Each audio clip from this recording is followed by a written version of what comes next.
Another name for the Democrats that they could run for president in 2028, I think, is Andy Beshear, the governor of Kentucky, who is relatively young. I think he's only in his 50s.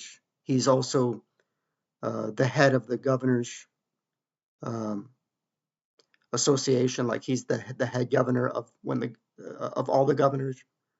And a lot of people are talking about Andy Beshear from Kentucky, which seems like a pretty good choice because he's more moderate coming from a state like Kentucky, and they say he's popular there, and he's done a pretty good job for Kentuckians and the Commonwealth of Kentucky.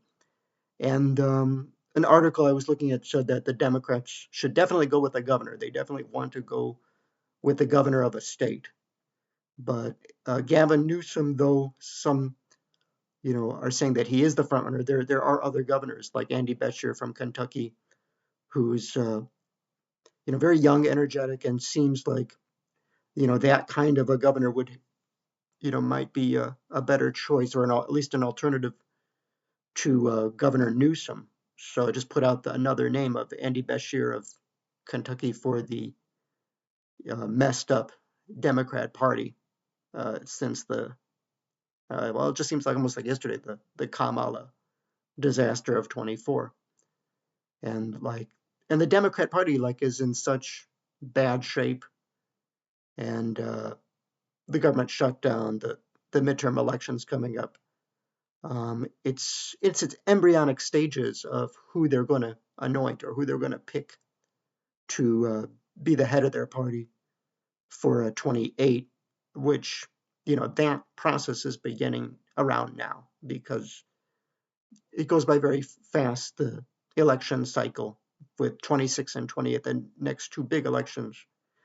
And the other thing I want to say regarding the Trump 47, who's in office now, is I think Trump is at his best when he does his gaggles. And a gaggle is when Trump, spontaneously will take questions, usually on Air Force One. He will just spontaneously come out and take questions from the fake news media. And he communicates very well like that.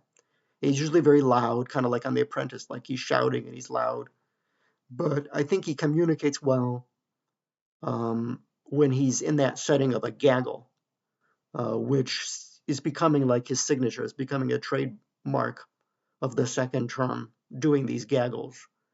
And I've seen a number of them. He's funny, and it just seems to communicate with the fake news media. CNN and some of these lousy reporters are shouting questions, but he seems to do well in gaggles, where he communicates well and he seems like he's in charge and he's forceful and he's loud, and he's like shouting back and he telling jokes and stuff, and he just seems more relaxed. He seems like he's the real Trump, the Trump that we want to see.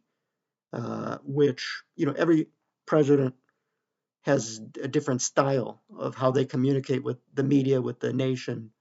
But with Trump, like the fireside chats of FDR, I think the gaggles, which are just spontaneously, whenever he chooses, on his airplane, yeah, on the lawn at the White House, wherever he chooses, he just spontaneously will start talking to reporters. Whenever he chooses, he just spontaneously does a press conference, not a planned one, but just spontaneously. It's like a gaggle, and he seems to do very well in that setting. And I think he should continue with the gaggles because he communicates well that way. He's comfortable in that setting.